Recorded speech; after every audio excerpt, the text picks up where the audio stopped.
Hello and welcome to our lecture number 4 on tone, sound production and artistic image.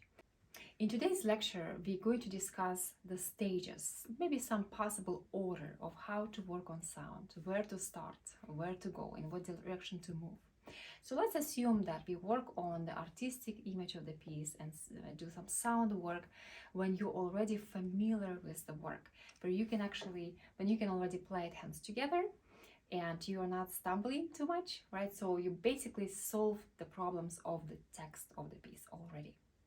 And of course, the creative process is something that is so complex, so you cannot really tell yourself, oh, I shouldn't think about artistic image because I'm still learning the piece. You already maybe have some ideas and, certain sound decisions. Maybe you've heard the recording and you kind of already know overall how the piece should sound. But we should start somewhere. So let's assume you can play your piece beginning to the end, maybe slowly, right, or in its concert tempo. And now you're ready to move on to sound work. So let's see, where should we start?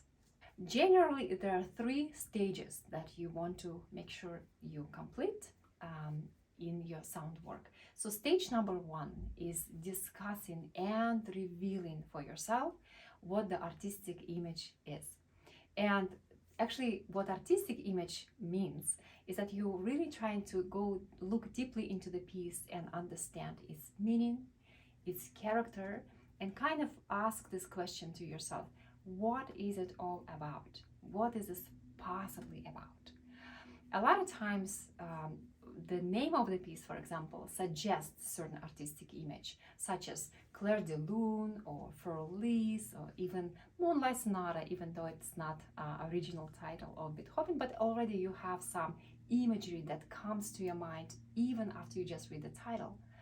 But when there is absolutely no suggestion, for example, the piece is called Prelude or Waltz, it doesn't mean that there is no artistic image there. It means that you actually have to find it and discover it yourself by constantly asking yourself a question: what is it all about?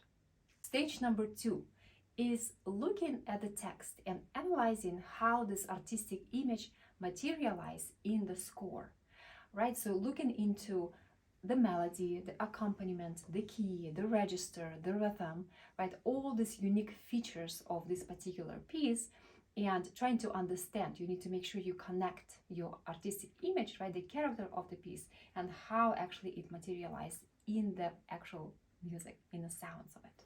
And stage number 3, the final stage, is the actual technique, which means how do I play, right? So how am I able to produce whatever character I discovered for myself, right? And how am I able to, give it justice, so to speak? So what kind of sound do I choose? What kind of touch? What kind of dynamics? And so forth.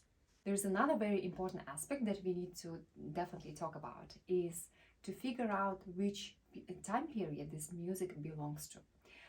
We know that there are generally 5 periods in classical music: classical Western music, Baroque period, classical Viennese period, Romantic period, a very short but very notable Impressionistic period, and then music of 20th and 21st century, modern music. So in my case right now, I'll give you a little example, and we're gonna go through these stages of sound work. I have the piece by Peter Tchaikovsky, and it's coming from his wonderful cycle, The Seasons, and the piece is April, or Snowdrop. So Tchaikovsky was born in 1840, and we know that Romantic period lasted from about 1820 until 20th century, basically. So that makes Tchaikovsky a romantic composer. And sometimes, for example, with Rachmaninoff, that's a very interesting case because he was born in 1873 and he died in 1943. So which actually puts him already in the 20th century music, modern music.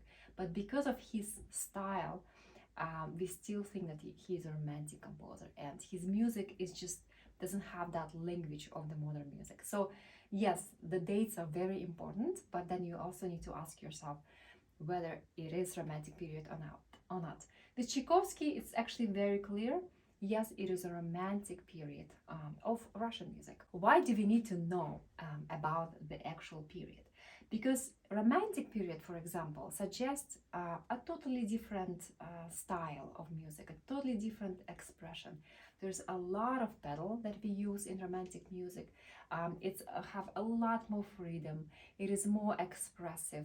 It's more intimate. It's basically the talk from heart to heart, not so much reasoning, like for example in classical music or Baroque music, but it's really about humans' emotion. That's what at the core of romantic music. And we will be able to hear that in Tchaikovsky's music for sure.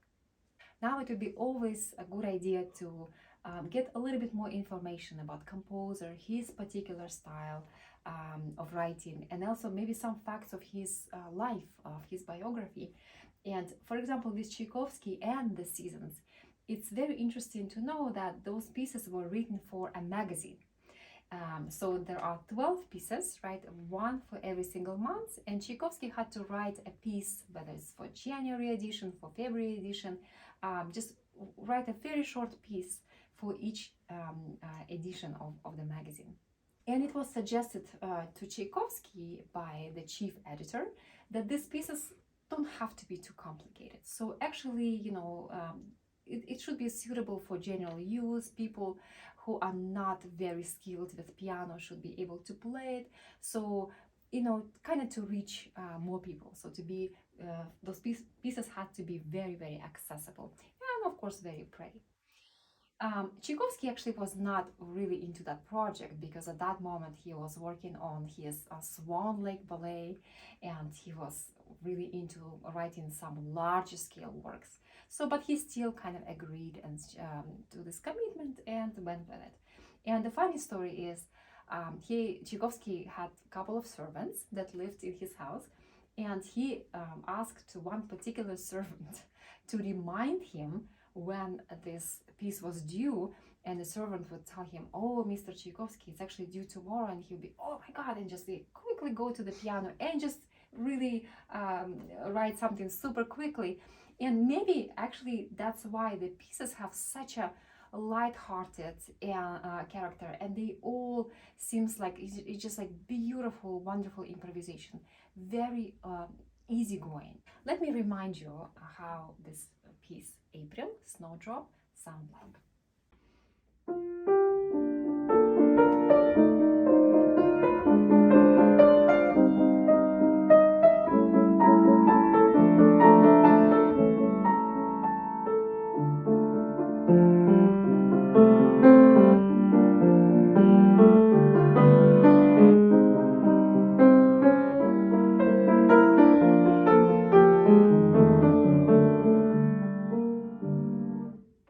Now, let's move according to our plan. We will talk about the actual meaning of the work and then materialization of it and what should we do with the sound. So, the piece has a very lyrical character. So the piece is called April, and as I mentioned before, when we have a title of the piece, it's really hard to imagine something else. So it is April and Snowdrop, right? Snowdrop is those beautiful flowers that comes out first in the spring. So besides imagining the April, the time of the year, and this beautiful flower, let's also try to go a little bit deeper and think about what it can possibly symbolize. Maybe it's the beginning of something new, right? Maybe it's the feeling of anticipation, maybe the feeling of hope, and when we know that something wonderful can happen in the future, or we hope it can happen. So let's look into how this materializes in the music, right? Look, the actual melody that we're gonna listen for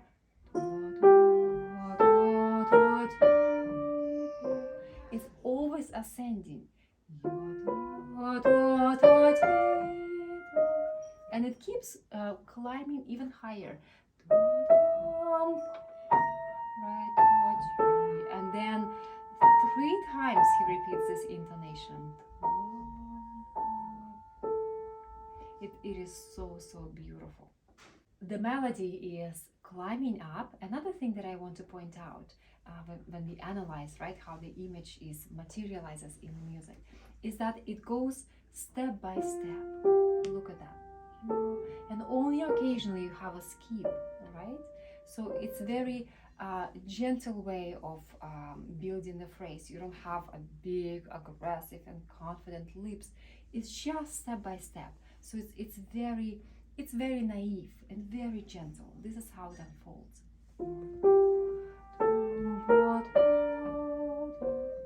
Another evidence that works for this gentle character, that it starts from the pickup, right? It doesn't start right on the first strong beat. It starts with this 8th note with the F, that kind of gently invites the main melody. Again, it sounds very fragile, very gentle. Another interesting thing, if you look into the left hand, and actually there are a lot of answers that can be found in the left hand, or whichever hand is playing the accompaniment, right? Whatever is accompanying the melody. In the left hand, we don't have a strong beat. So the time signature is 6/8, 1, 2, 3, 1, 2, 3. So he could actually write it like this, for example.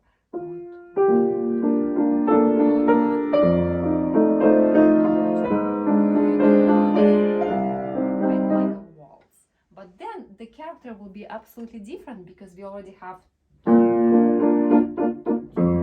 something that is confident and starts on the beat 1, but he doesn't do it. On the beat 1 in this particular piece, there is a rest.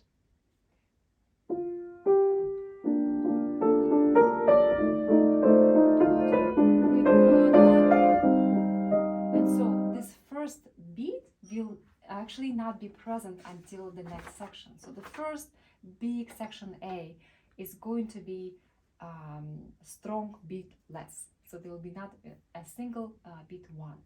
So again, it suggests a very gentle and very timid character of the piece. Now let's move to the third part. How do we need to play it? If I already know, okay, here's my character, here how it's materialized, then I will be very careful with hearing the sound that I want, right, using my subjective ear, and then objective ear, hearing what actually I am producing. So if I play with a sound that is too strong, for example, it's not good, right? It just, there's too much confidence in it, right? So I have to find something that is more, a lot more thin, maybe. Although this is the sound, since we need to create a sostenuto, right, sustained melody, this is the sound that we still play into the keyboard, even though it's piano.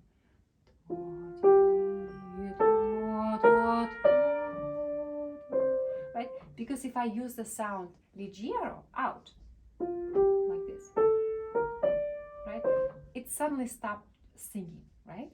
And in a lot of times in Tchaikovsky music, a lot of his pieces have this very vocal nature. It really comes from trying to imitate a human voice. So I need to make sure I play very gently, right, with anticipation, with all those beautiful features that we discussed in terms of character, but I have to choose a sound that sings.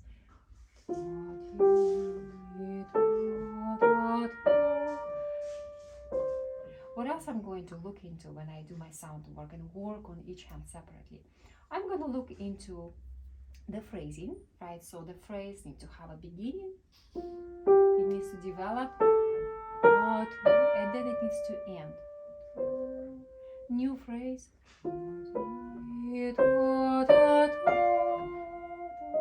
and then this little climax.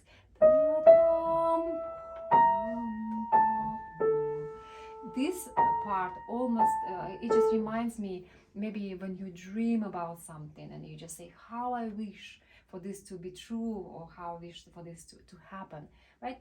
And again, it's not like you figure out the character once you talked about it. You need to kind of discover and unfold it step by step as the piece goes, right? Because this is one type of expression, this is different, right? It's more passionate, more with some kind of urge inside of us. Let's fast forward a little bit and talk about a different section of this piece. Again, it's not that the image is going to just stay static and not change. We need to see how the piece unfolds, and maybe there will be a section in it that will suggest a different character, like in this April. So this is section B.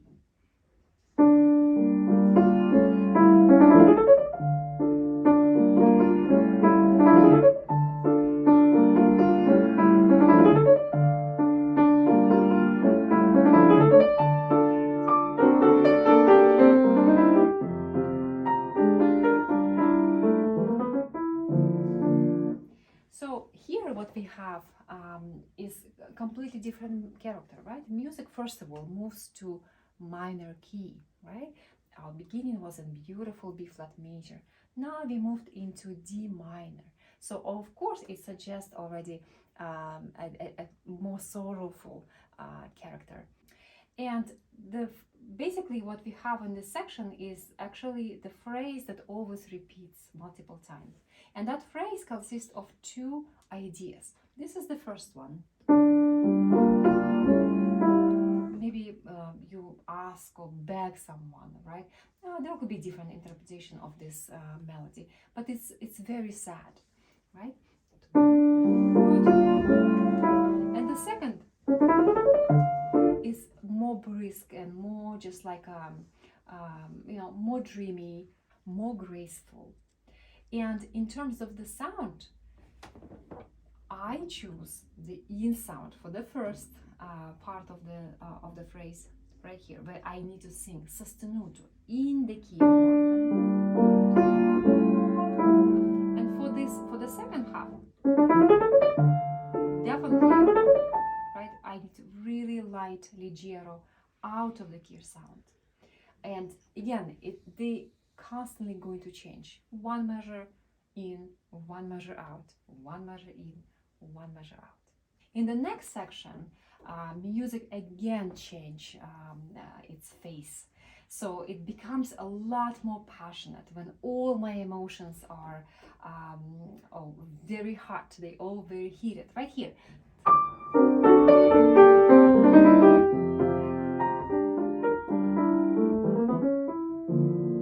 And again, the same type of combination when I need to go into the keyboard, when I need to be more emotional, more outspoken. And then this is leggero. And again, continuous. And you see, eventually my hand will be trained and trained by my ear to immediately recognize, okay, this is this type of sound, right? Sustained and prolonged, and this is totally different. We can compare it to, say, this is singing, right? Singing, and this is speaking. Very informative. Again, singing and speaking. If I mix them up, for example, I play everything in one tone, look how it will sound.